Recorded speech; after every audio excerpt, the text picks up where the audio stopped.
Okay, now we're in the System Settings Security tab. You see by default we have PCI DSS turned on. What that means is we've enabled all the different security features such as needing an uppercase letter, lowercase letter, number, symbol, things like that for your passwords. Also that passwords expire after a certain amount of time. You can't reuse the same password within the last, say, 3 passwords or something like that. Different things like that. Your IT person will love these settings being on. It's up to you if you want to keep with them. We are a security company, so we turn them on, but we also give you the option to turn them off if you want.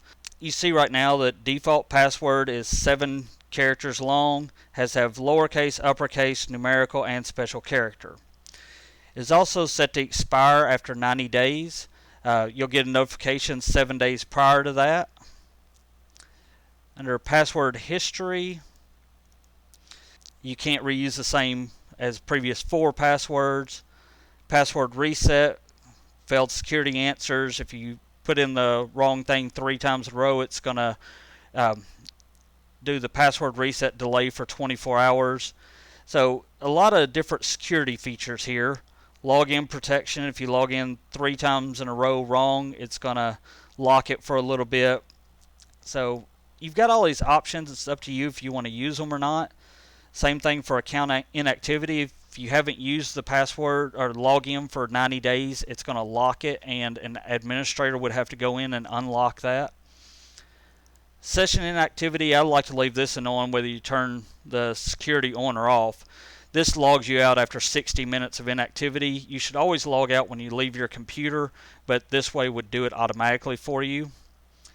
The maintenance unit option here, this is, do I have to enter a password in that handheld programmer every time I turn it on? And then how long is that data staying in there? So we've got it set to yes for a password. I'm going to turn it to no for my demo just so it's easier for me to show you.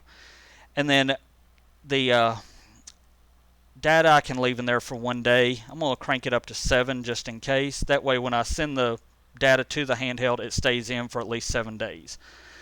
API integration only applies to sites that are doing specialized integration with us. This would not be your apartment site.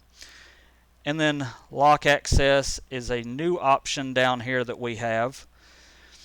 Gives you options such as for the escape return, basically how long does it delay relocking the door in these certain type settings for you to come back in after you've opened the door and gone out. Same thing on the quick relatch function for these options. Most of my sites do not even mess with these options, so it's fine just to leave them the way they are.